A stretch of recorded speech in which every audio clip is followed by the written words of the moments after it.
Hi, Drake Bellick here, back with another Big Brother chat. I have one viewer already. Hello.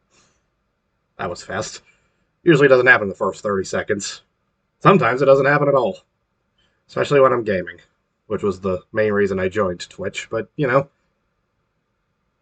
this may be working out for me as well. I will wait a few minutes, see if any more people show up.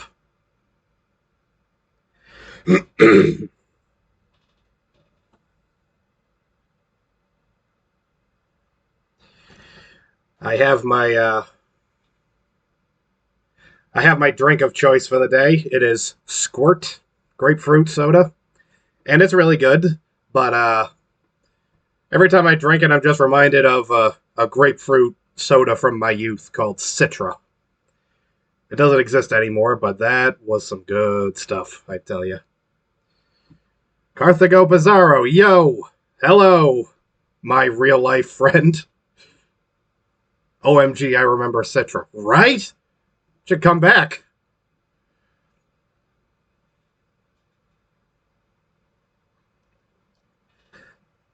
But I guess Squirt will do.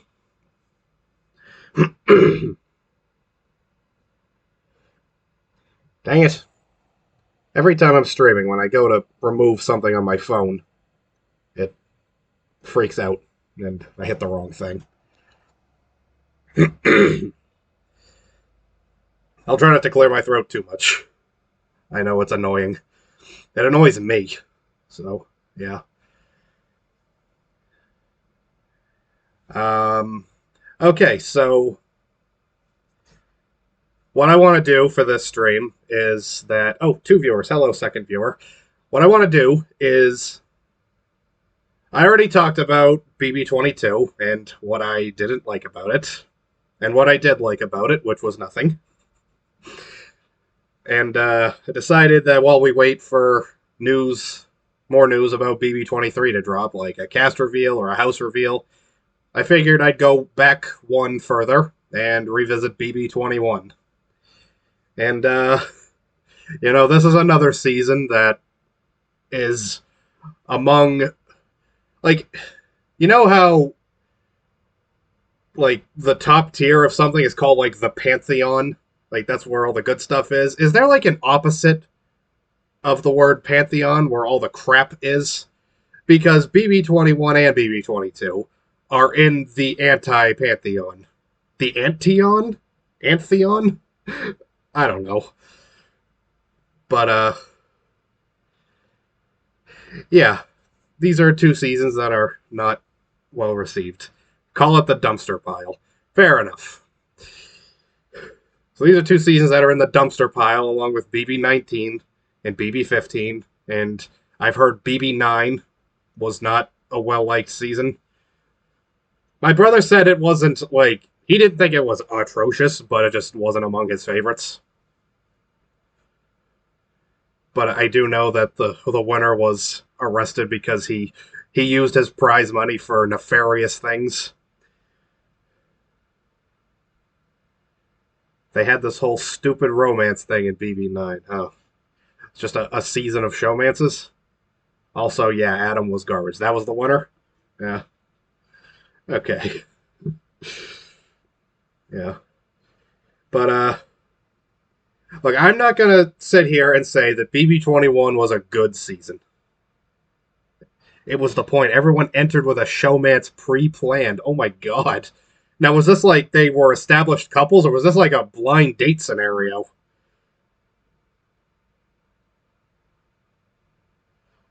Blind date? Oh, that does sound bad. That sounds really bad. Although, to be honest, established couples does sound worse.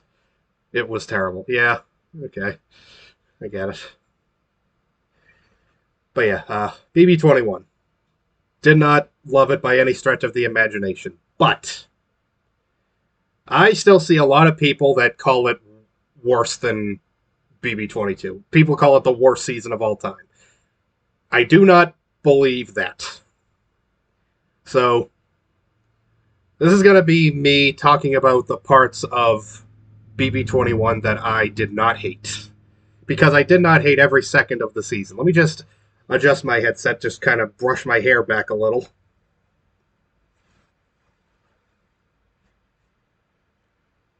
Much better.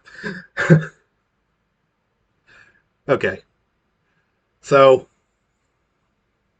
first thing I want to talk about for BB21 that I enjoyed was, take care of that. I need a haircut, probably. First thing I want to talk about that I enjoyed was watching the big alliance fall apart. That was pretty enjoyable. Because, like, I thought it was just going to be level 6 again, but worse. Like, I enjoyed a few people in level 6. At the time, at least. Like, I admit I didn't watch the feeds of BB20 too much, so I was just watching what they gave me, and I enjoyed level 6.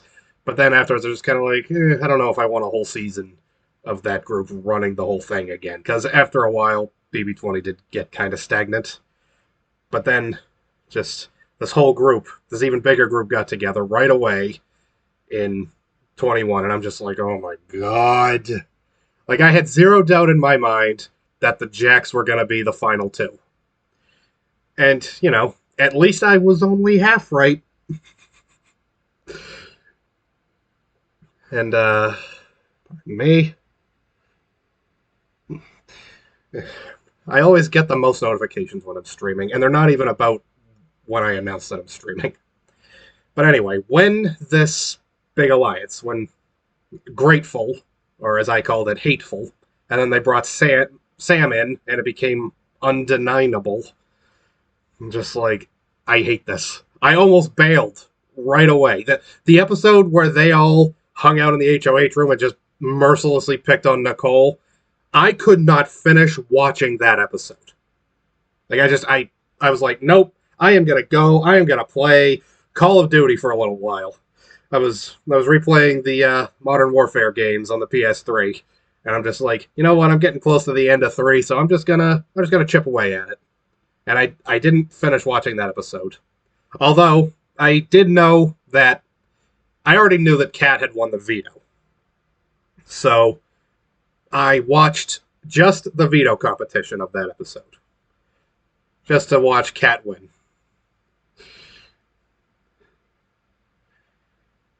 But not long after that, the alliance did start to fall apart. Like, Cliff became HOH, and yes, it did kind of flop, because he tried to get out the Jacks, or one of the Jacks, and then Mickey won the veto, and then he just was coerced by Christy into putting Bella up, while she was still able to retain her diamond power of veto. I'm like, really, Cliff? You really chickened out on this one. Still, though, him putting up the Jacks, that was kind of when the cracks started to show in the alliance, and it started to fall apart right around then. So, in some ways, Cliff nominating them did sort of have an effect on the game, but maybe not the effect everyone really wanted, which was to see one of them go pre-jury. But, you know, I don't shed too many tears over it because I didn't like Bella very much either.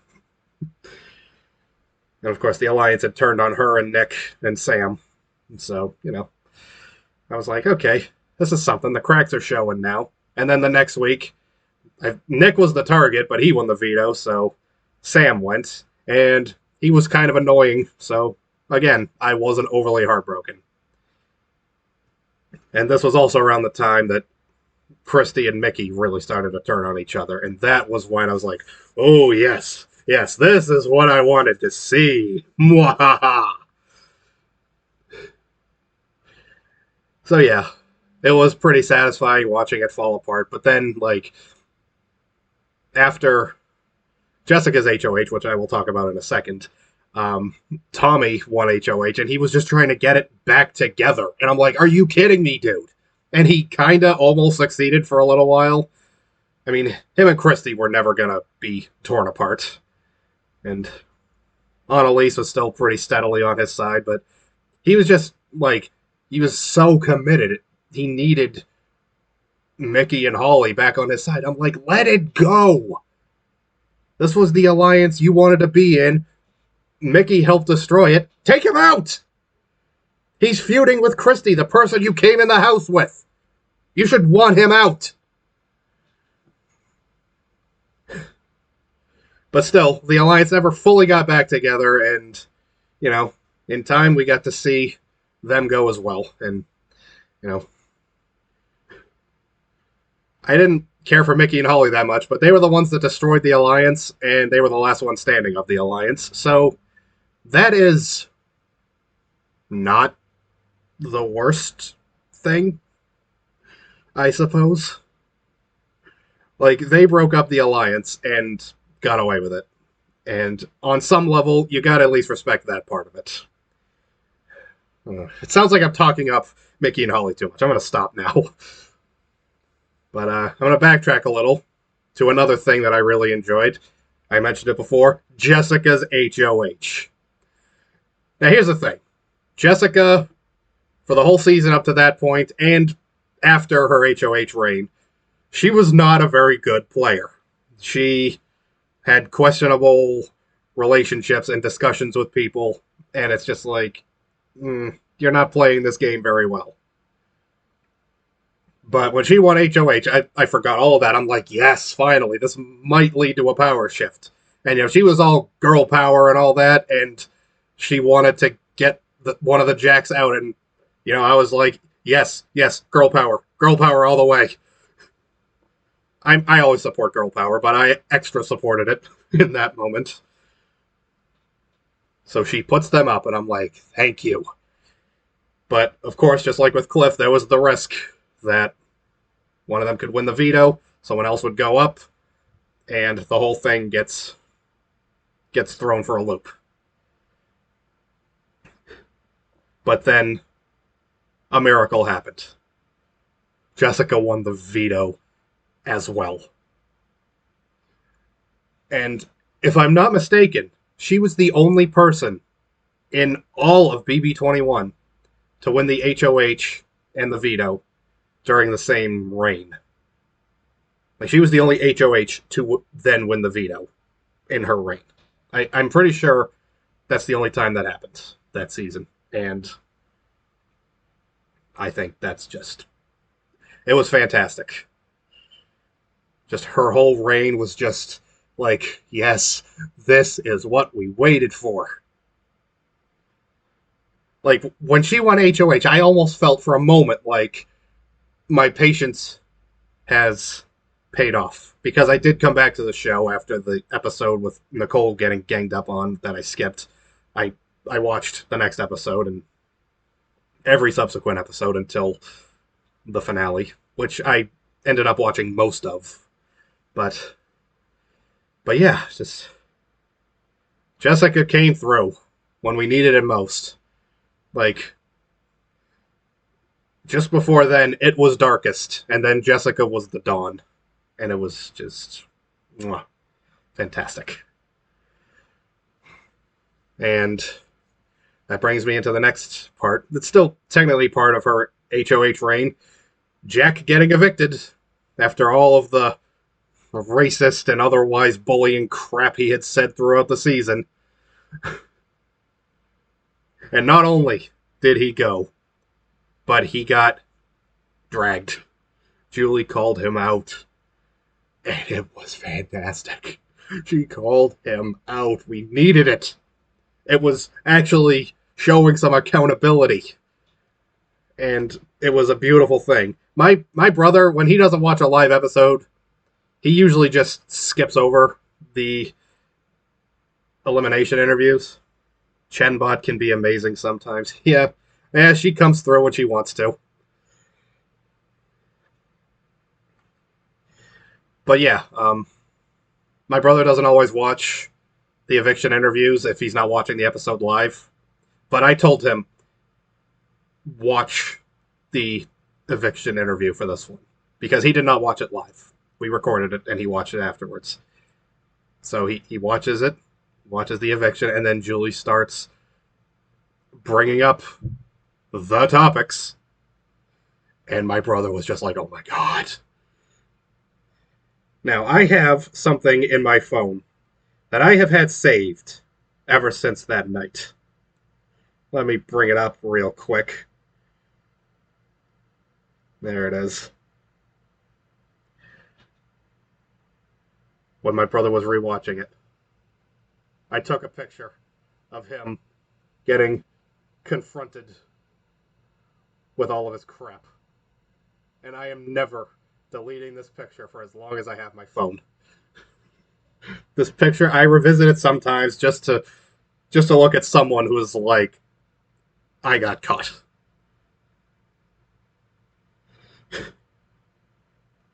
And yeah, that was just, you gotta love it.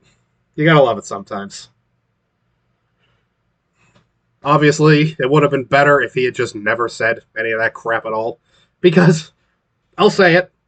I'll come right out and say it. When I looked at the BB21 cast before it started, I looked at Jack and I was like, I got a good feeling about this guy. I think I'm going to like him. I think I'm going to be rooting for him. And then, in no time at all, his terrible side came out. Almost as good as when Aaron got ripped apart in BB15. Yes. I did not watch that season, but I've seen some of the clips. I've seen the GIFs, like, I don't remember saying those things. My favorite meme that came from her was, it's a still of her angry in the diary room, and, like, where it usually says the name and then the occupation underneath. For her, it just said Aryan, because that's how you can rearrange her name. And then underneath it said unemployed racist. That was amazing. I love that. But yeah, I haven't seen the entirety of that thing, but I've seen some clips, and like I said, I did not watch Big Brother back then, but I knew that was happening. A, because my brother watched it, and B, because like the controversy that came from that season, it was making the news, like the actual news. It was just, it was all over the internet. You couldn't get away from it. And I don't feel that Big Brother has had that kind of press ever since, which is not good. Like, in some ways, that probably really dethroned the show. Like, back in the days of Evil Dick, even. Evil Dick Seas was when I first heard about Big Brother, and where I just started to find out, like, what it was about. And it didn't interest me, because I was just hearing what an a-hole he was. And he's still an a-hole, because he's a giant racist and a giant bully.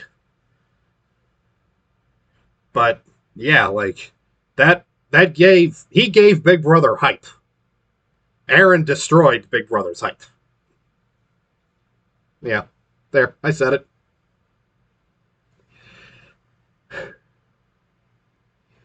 But yeah, I really admired that Julie called him out for that. And really, that whole season, it did kind of feel like Julie was on our side. Like, she would be like, can you believe this crap? We don't like this either. I don't like this either. This is just, what's going on in here is just, bleh. No thanks. I don't like it.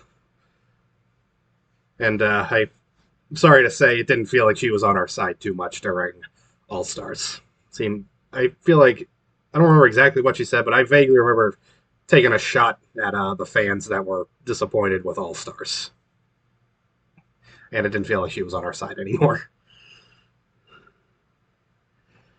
And, I mean, another time that she was, like, on our side was for the finale.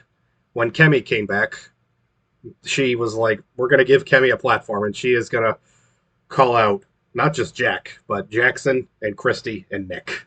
Because the thing about mistreating, oh my god, I just went from 2 viewers to 4. That is impressive. Thank you. Hello. Kemi just read them on that finale. And Julie was like, we're giving her a platform. And we're going to let her speak about this. And the thing about mistreating someone in the way Kemi was mistreated and then letting her be pre-jury is that she gets to go home and find out everything and then come back for the finale. So Kemi just obliterated them. And it was fantastic. A lot of people think Kemi should have come back for All Stars because like David got a second chance, Kemi should too, and I do feel David deserved a second chance, but I also feel like he blew it. He just kind of stumbled his way through. He was never a very good player. But Kemi, I think she also deserves another chance. I'll bring up my my idea for an all pre-jury season. I'd like that very much. And another thing I want to talk about, and this is about Nicole. Now, she's someone else who got a second chance for All Stars, and she didn't do well. Like, I have no illusions about Nicole A's performance on BB22. She did not do a good job. But a lot of people now just don't respect her at all anymore. And I'm like, you don't have to respect how she was on BB22. But she was not on it very long. She was on BB21 until finale night. And she played, I still think she played the best game in that season. She may not have won a lot of comps, but her social game was amazing. It was the kind of social game that you can root for, and everyone rooted for her. Everyone, like, well, just anytime you'd see someone that was giving her crap, saying she wasn't playing a good game, like they were either trolls or people who were on Big Brother that did not play a good game themselves, and they're just trying to deflect.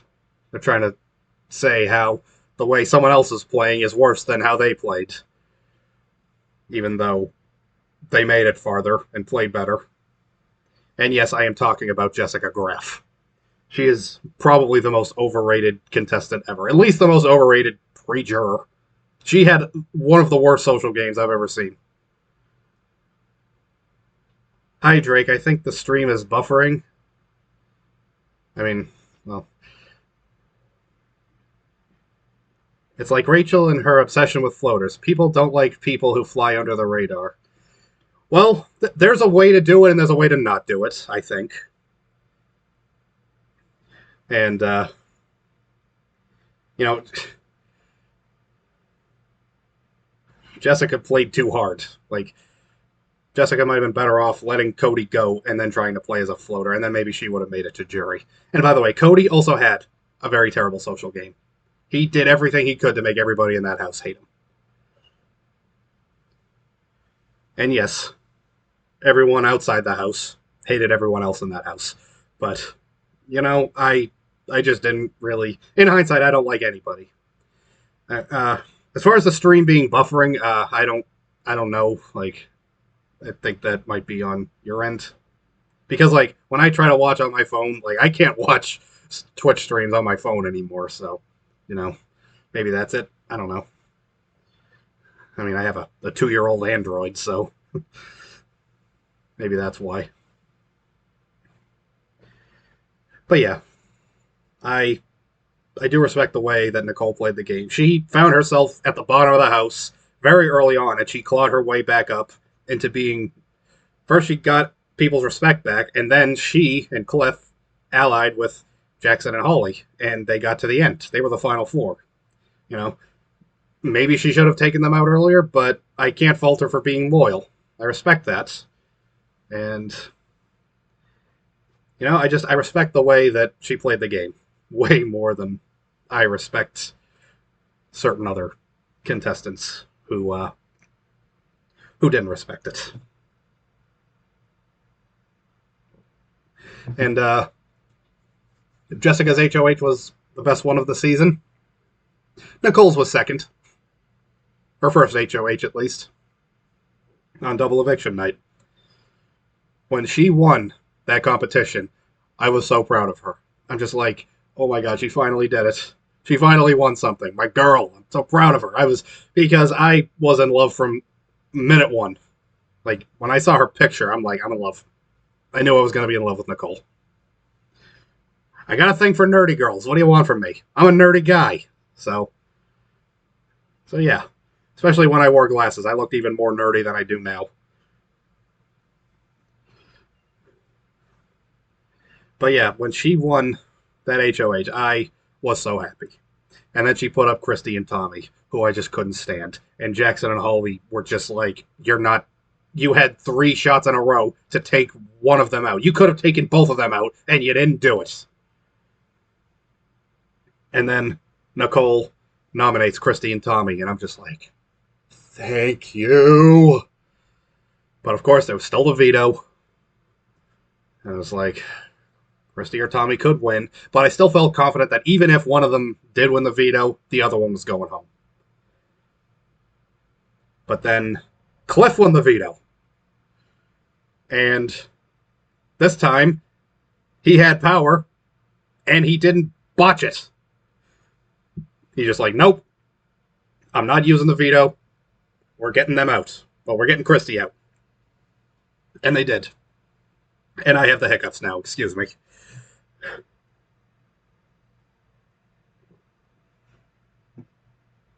I hope that helps.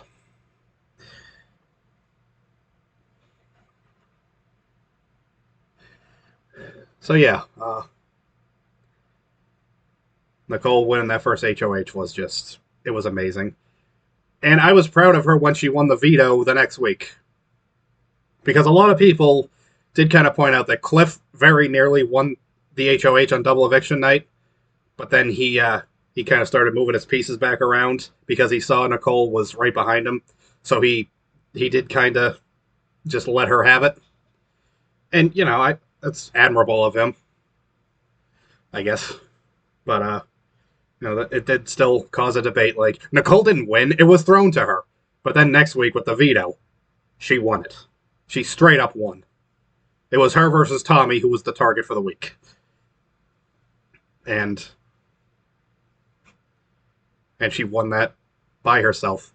And I was so proud of her. And, like, I know, like I said before, I know she didn't do well on All Stars. But you can still respect her first performance. The way she performed on 21 was very good. She did win when she had to. She came on strong at the end. She got to 3rd place. And, it did kind of feel like she got the harder puzzles. Like, for the final HOH Cup, I remember that her, Mickey, and Holly had to assemble some puzzles. And I could clearly tell that Nicole's was harder than Mickey's and Holly's. I could clearly see it. And then Mickey won the first part. The second part, her and Holly, not Ollie, her and Holly were pretty evenly matched, but then Holly came out with the win, and, my chair just sank a little, sorry. It's old. It's also old. It does that sometimes. And yeah, when I heard that Holly won the second part of the HOH competition, I'm just like, I don't even really want to watch the finale anymore. Because I knew. I knew what had happened. No matter who won. Because I know Holly talked about it, but she was never going to take Mickey out if she won that final HOH. There's no way. She wouldn't have done it. There's 0 chance that would have happened. She didn't have the guts. I'll say this, though. If Holly did win that final HOH and she took Mickey out, she would have deserved to win. Look, that is a winner move right there. That is diabolical. And I would have loved it. But alas, Mickey won the final HOH anyway. He knew that he wouldn't beat Nicole. So he took her out. And then it was at that point, after Nicole's exit interview, that I stopped watching that episode. But then later watched Kenny call them out for being crap. And then, of course, I watched Nicole win America's Favorite.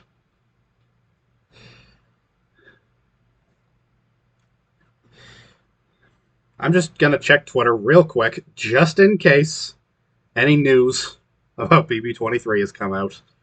Like, I kind of want that to happen. Wouldn't that be hilarious? I'm just doing a stream, and then out of nowhere, we get all the info we need that we've been waiting for BB23, and I just get to react to it live. That would be awesome.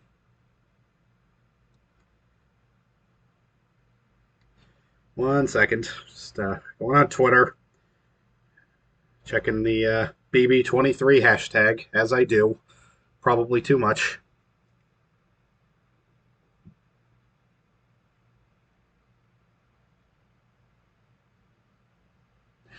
I just saw a stand post for Kevin from BB19. Love that guy. He. I've said several times now that guy was the only one who deserved a single vote for America's Favorite Player. Like every single person watching that show should have voted for Kevin for America's Favorite Player.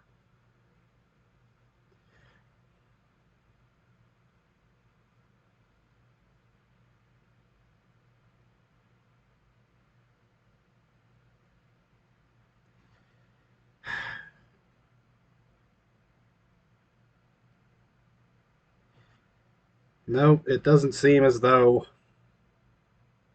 there's any info yet.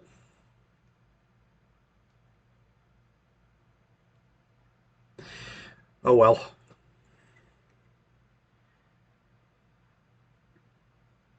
I've only been here 32 minutes. I don't want to end the stream right now. I'm going to talk about something else. Uh, hey, Carthago, you mind if I share some of the ideas that you came up with for Big Brother that you've been messaging me? Just share a couple of them, put them out in the world, see if the show hears them and rips you off to save the show. Sure, feel free. Okay. All right. So, hold on, let me find it. Dude, they can't rip me off if we timestamp this. Yeah, that's true. I mean, I'm gonna upload it as soon as I'm done. Upload it to YouTube. So yeah, and I'm willing to bet that the 2 viewers I have do not work for the show.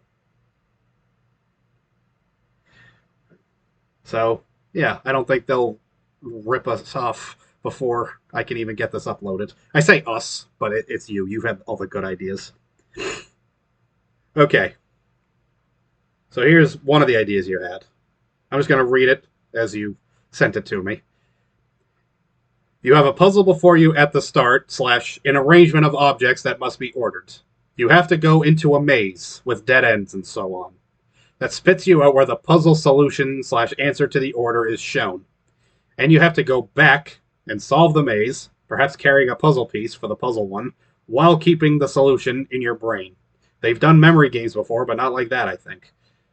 I think that is very interesting. Yeah, like I'd say probably I think it'd be best, like, to just have all the pieces at one end. You got to go through the maze, find your way through, get the solution, or part of the solution, whatever part you think you can handle, however much of the solution you think you can keep in your brain at a time. Make your way back through the maze, and you start assembling. Sorry, just got an email. I'll deal with it later.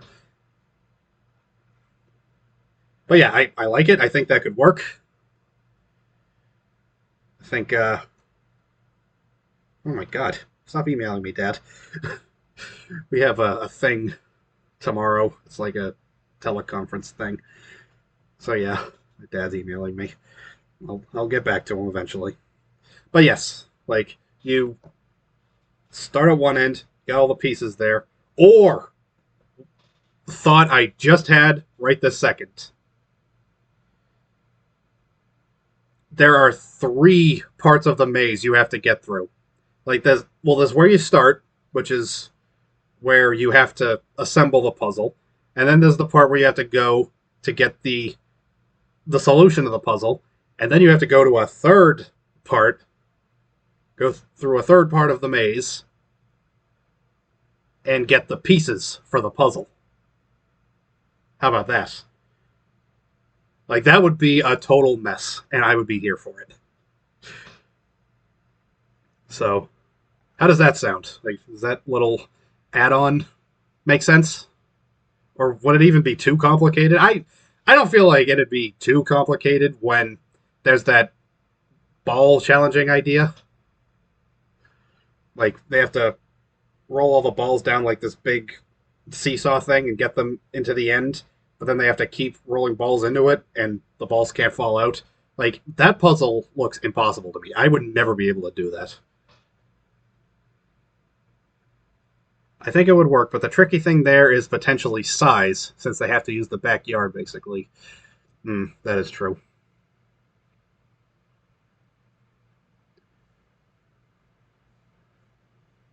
So you have to have a maze complex enough to be a challenge, but that can fit in the backyard. Yes. Okay, how about this? They have to assemble the pieces in a certain order, and they have to make their way through the maze to find all the pieces that are strewn about in it.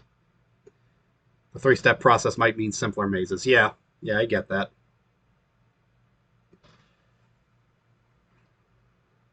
That totally works. The putting the pieces in the maze and they have to find them, because yeah, I think that could be a good way to do it. And you have to find them in a certain order. So like if you get one and if you get a piece, but it's not that piece's turn, you have to go and put it back like where it was. It's basically the standard puzzle challenge, but with a slight riff. Yeah, I get that.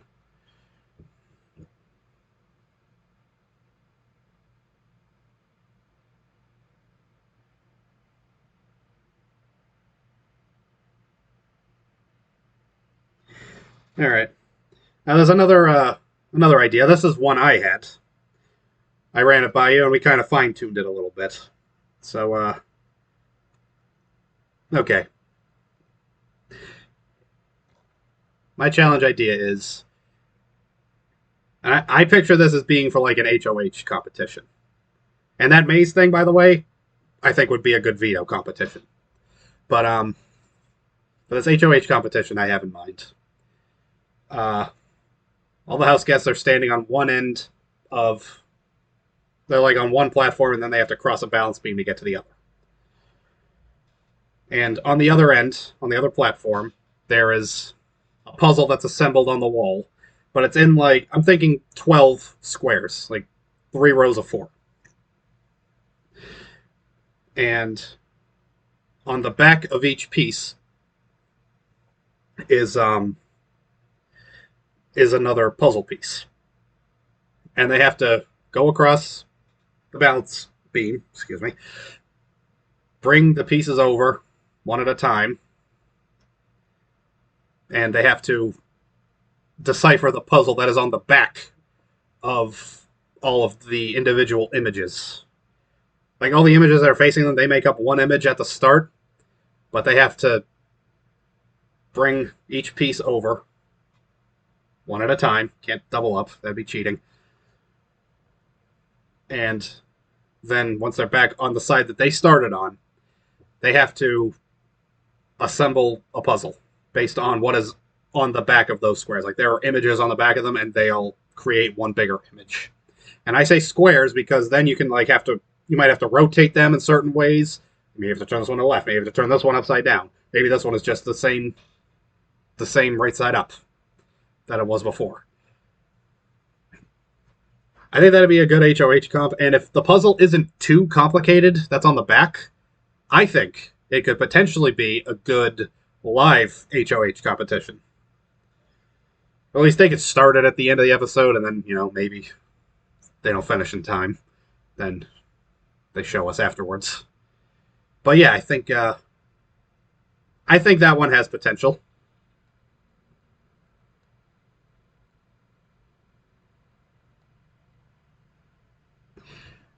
Oh! I just found another add-on to it that I think would be a good uh, risk for that challenge. If when you're walking across the balance beam, if you fall off, you're eliminated. No redo, no nothing. You're just out. I think that would be interesting. I think that would have potential.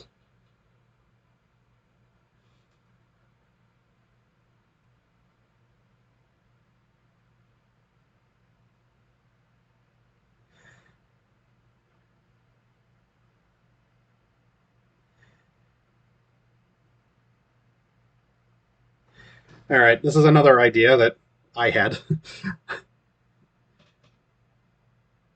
What do you do if everyone falls? Does it reset? No. If all but one person falls, then the last person standing would just automatically be HOH. At least that's what I would do.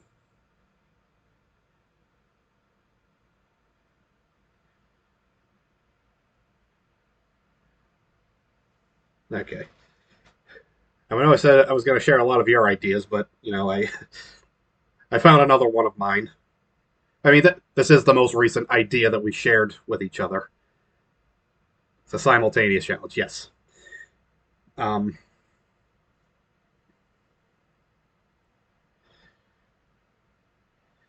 so this is another maze challenge idea. Um, Last season, the second veto competition, which I don't even really want to talk about that much because Memphis won it and Nicole A was out first, and I'm just like I hate this. But that competition was they had to balance a ball on a platform.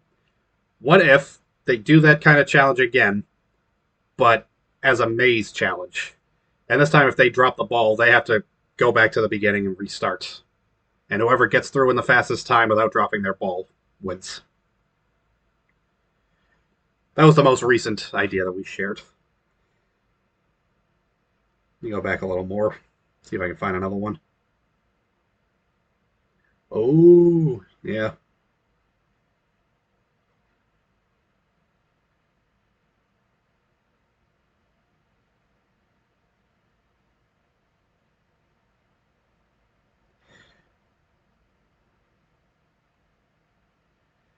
Uh, yeah, I found other ideas, but I talked about them on previous streams. So, don't want to just recycle old topics. But I mean, Carthago, you got any other ideas? Feel free. Feel free to share them. Try not to scratch my nose too much either. It looks like I'm picking my nose. This is a problem I keep having. My nose gets itchy when I'm streaming. For challenges or in general. Anything. Whatever you got that you think would make the show better.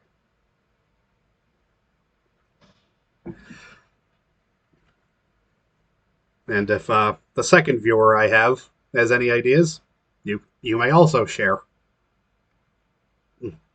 Sorry.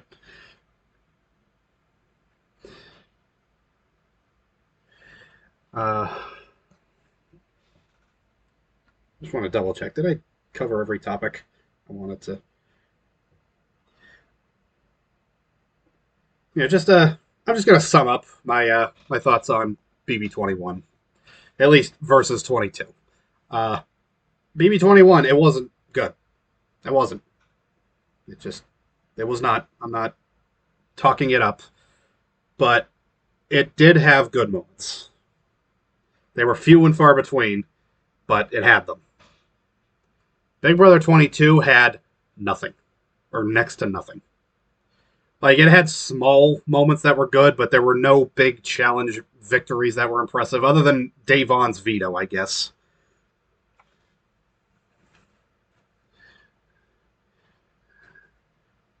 Yeah, I had to brush my hair back a little again.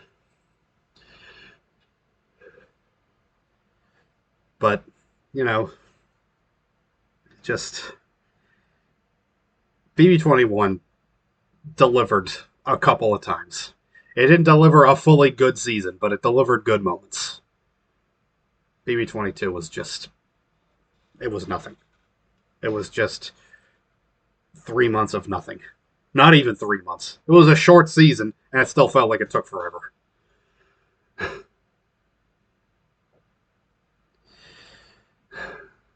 So yeah, that's really all I wanted to talk about. I was really hoping that we would get some more BB23 news. An invisible HOH where the HOH is not allowed to tell anyone, unlike in BB Can 9. Otherwise, they go up on the block themselves. Yes, I had heard of, by the way, hello, Ashley Rose4, thank you for being here. I had heard of the invisible HOH on BB Canada. But I sorry, I've talked about it before, and I would like to see it on the US version. But I do think that would be. I don't know if that was the deal on Canada, where if you told anyone that you get nominated, is that how it worked? Okay, I'm rereading it now. The invisible HOH and the HOH is not allowed to tell anyone, or they go on the block themselves. Okay, I get you now, and I agree. That would be a good idea. Yeah, I said before, BB Canada is like where they test out new ideas, and if they work, they bring them to America. Invisible HOH all season would be great. Oh, the sheer paranoia it would cause. Yes.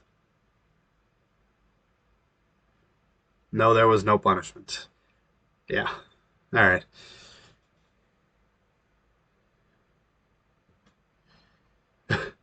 Oh, that would be awesome.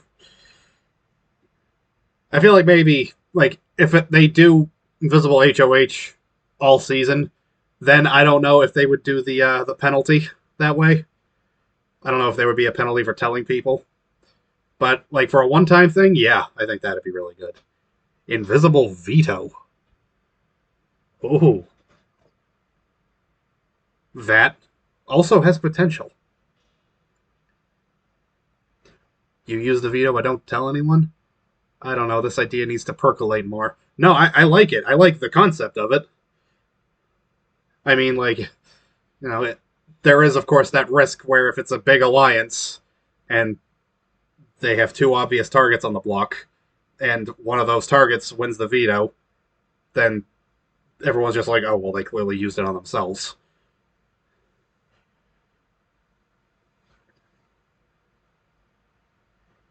I want more comps where you have to choose between advantages. Okay, yeah, I like that idea.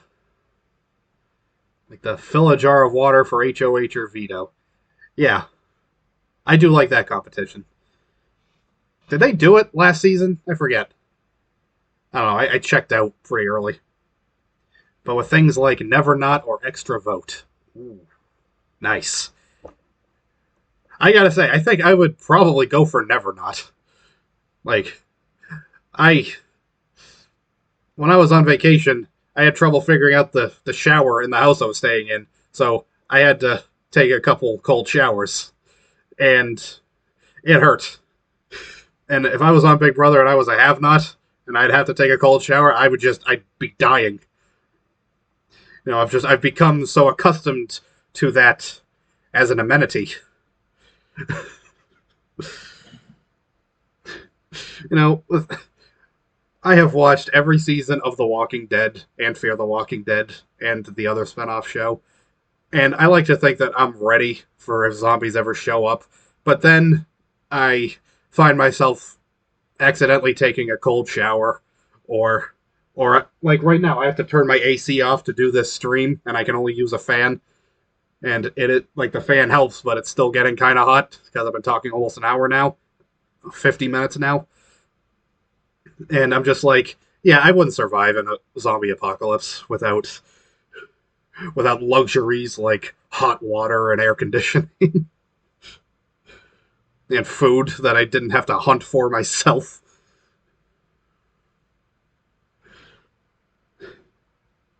So yeah, I'm just hoping the zombie apocalypse never happens at this point.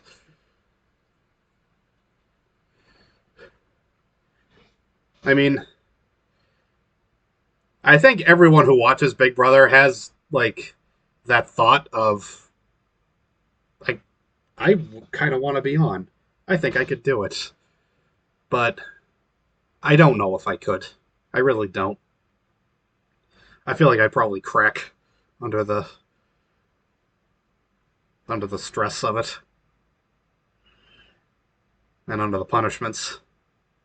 And also, like, I feel like since I've made no I've made no secret of my dislike of the last two seasons. So I feel like they just wouldn't pick me because I complain about the show too much. My entire goal if I was on BB would be to make jury. After that, who knows? Well, yeah, at least if you get to jury, like, if you only make it to jury, then like you can relax for a while. So, yeah, I think that'd be kind of nice.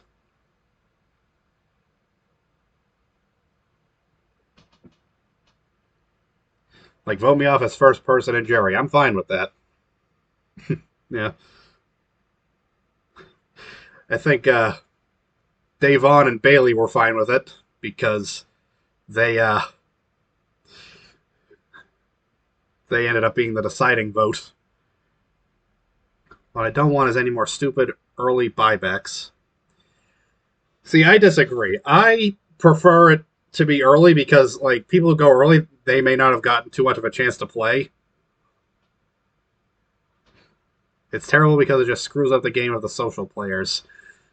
Maybe a little, but I think that might. What about this? What if they tell them, or at least plant the seeds that there may be a pre-jury battle back, and then that might keep everyone a little more on their toes and try not to make as many enemies. And then, like, if someone comes back, I mean, I feel like I would try to not make too many enemies pre-jury anyway, just in case they came back. Eh, those are your thoughts, huh? Yeah, fair enough. I think if you do the thing where you get eliminated but stay in the house until the battle back, it would work. Oh, like Camp Comeback. Well,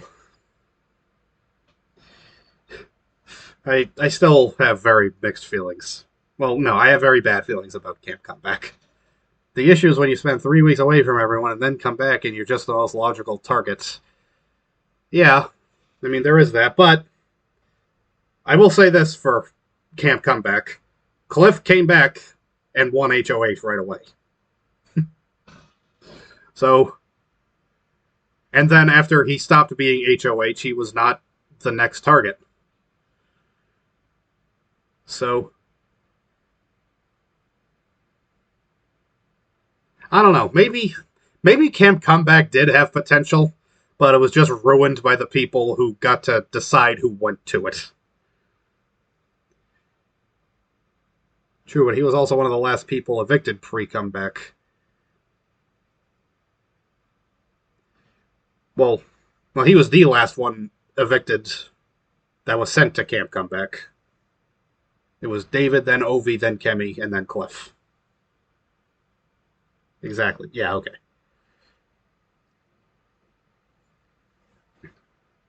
So he didn't really lose any game time. Yeah, that's true.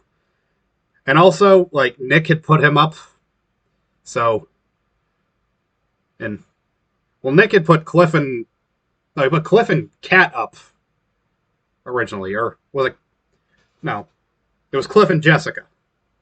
Cat won the veto and saved Jessica. But Nick was like, just use the veto on one of them. And then, so he could put Nicole up and get her out.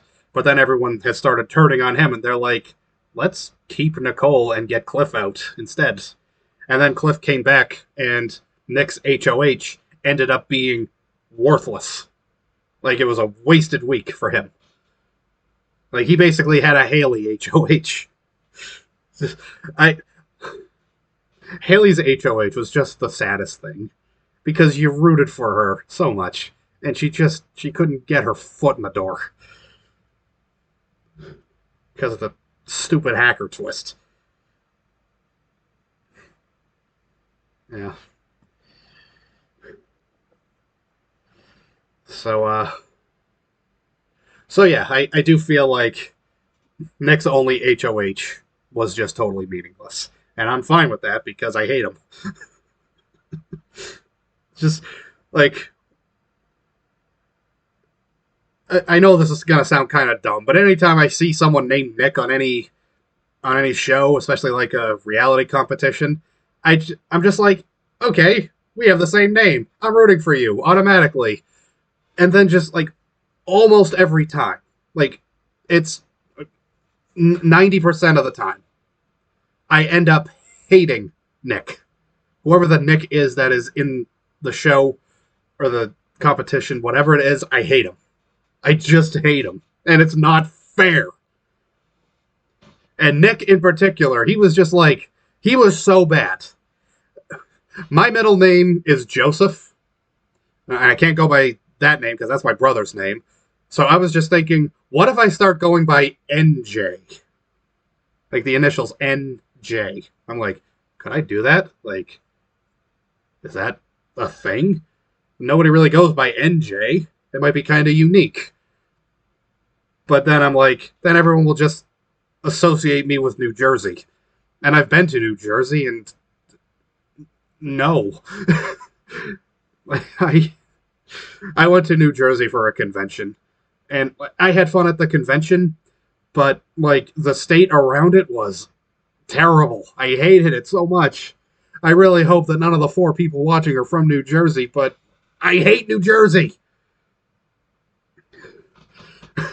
So, yeah, that is why I decided not to go by the moniker NJ. I thought about it, but it wasn't right for me. And I've never had too many friends in my life, so I've never really gotten too many nicknames. The only nicknames I've ever gotten are Nicky Hilton, and I hate being called Nicky, so I didn't approve of that. And of course, Nickelodeon. That's another nickname I had growing up. I'm like, just say Nick. It's like 10 less syllables. I just spit on my laptop. Sorry. Sorry, I get amped up and my mouth gets uh it does its own thing. I apologize, and I apologize to my laptop as well.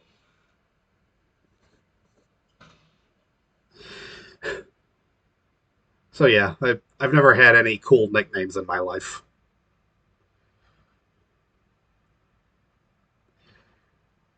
Like my parents didn't know my gender before I was born, so they just planned out my name if I was a boy and if I was a girl. My girl name was gonna be Elizabeth. And there's like so many different ways you can go with the name Elizabeth. Like there's Ellie, there's Beth, there's Liz, Lizzie, Eliza. I've even heard Lisa as like an offshoot of Elizabeth. There's a lot of ways you could go with it. And maybe I should have been a girl to have a better name. Like I'm named after my grandfather, but like it's the name that he was born with, but didn't go by.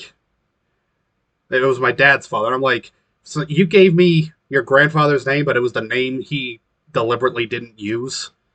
So like, did you hate him? I'm sure he didn't, but like, still, it crossed my mind. I have gotten really sidetracked. Started talking about my own life, but yeah, I think uh, I think that'll just about do it. I gotta end by talking about something Big Brother related. Uh, One last vain attempt. Any info on the cast? Do your thing, Twitter. Let me know.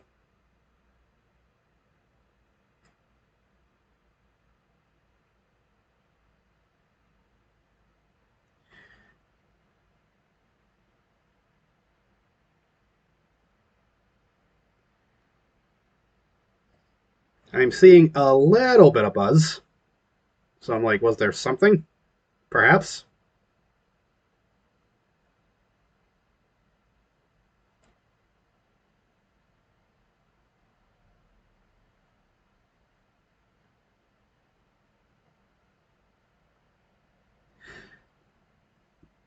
Dang it. Yeah, I got nothing. Alright.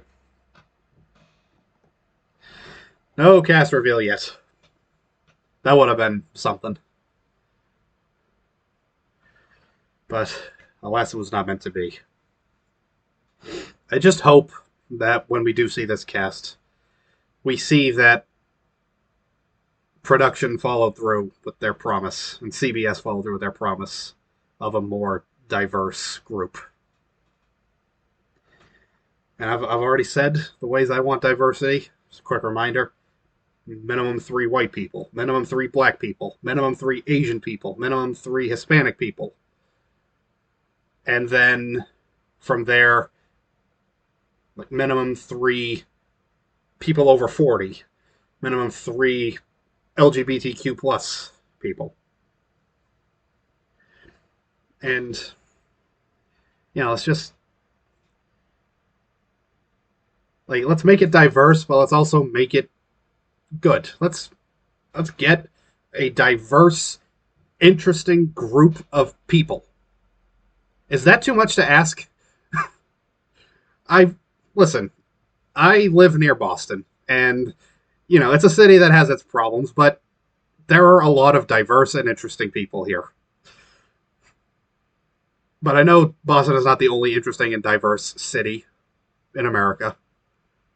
Just and it's not. It doesn't even have to be an interesting, diverse group of people from cities. I want to look at this group and be like, I think I'm going to enjoy this. I am going to enjoy seeing how these people get along, how they turn on each other, and just how they play. Like, I'm watching BB17 right now for the first time. I just watched the third eviction, which was Jeff, and I had zero sympathy for him. He was terrible. He played such a bad game. But I'm really enjoying the season because it's not too much groupthink going on. I mean, there is one alliance that does have some power that I'm not overly fond of. Like, I do not like Shelley. I do not like Clay. Native Americans always get the shaft. BB Canada cast their own indigenous people often, though, so it's possible to do it. Yes! Oh my god, how did I forget? Yes, of course. Cast Native American people. Yeah. Absolutely. I absolutely am on board with that. Like, they're just the 4 I listed. Those aren't the only. Like, there should be at least 3 that are, like, of other ethnic groups. Like, yes, a Native American, maybe someone who is Middle Eastern, but not Fessy because he's terrible. And biracial people, too. Let me tell you something. Biggest crush I've ever had in my life was biracial. She's the most gorgeous woman I ever saw in my life. So yeah, I am on board with that as well. It's just I want it to look like America. America's a melting pot of people.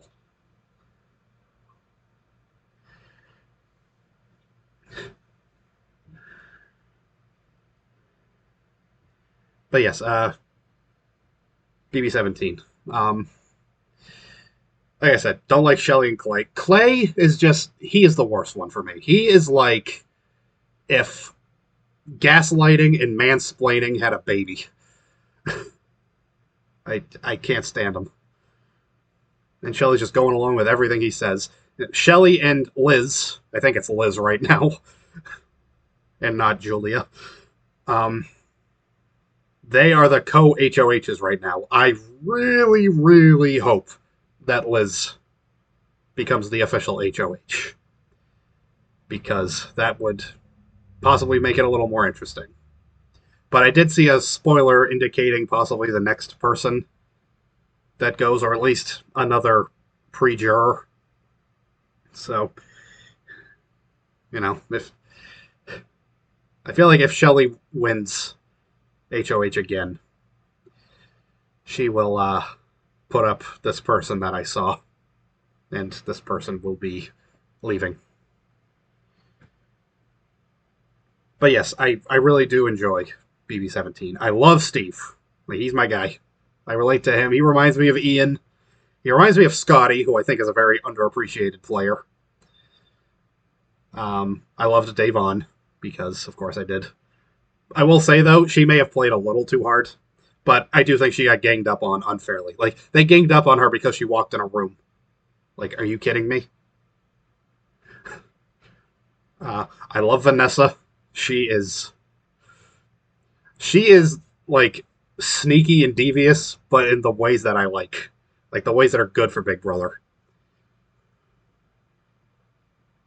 Like, she is playing the game that Nicole Franzel thinks she played. That Nicole Franzel thinks Nicole Franzel played.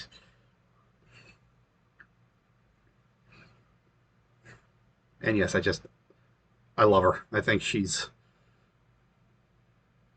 I see now, because I'd heard of her before. I knew she was kind of an icon in the Big Brother fandom. I see why now. And Johnny Mac, he is very entertaining. But he's winning a lot of comps, and I'm worried he's putting too much of a target on himself. So, but I feel bad for him. He's John the Pawn at this point. I don't know if he gets called that, but I called him it before I heard anyone on the show say it. So there's that. Gotta run, but this was great. I'll let you know if I have any other ideas. Yeah, I'm just about to wrap it up myself. I've been talking for over an hour. My drink's almost done anyway. And it's now been over an hour that I haven't had the AC on. I've just been relying on a fan. And our John is an awesome John. Yes. So yeah, I'm just about to wrap it up. Thanks, Carthago Bizarro and Ashley Rose 4 for being here, sharing your inputs. I greatly appreciate it. I will be back as soon as I can, like probably the instant that we get a cast for BB23. I will be back. Like, I'll probably look at them, and if they do pre-show interviews, I will watch those, and then I will give my thoughts. That's probably what I'm going to do. And then when the season starts proper, I am going to be doing these all the time. So yeah, that will do it for this stream. Thanks for watching, and I will see you next time. Peace out.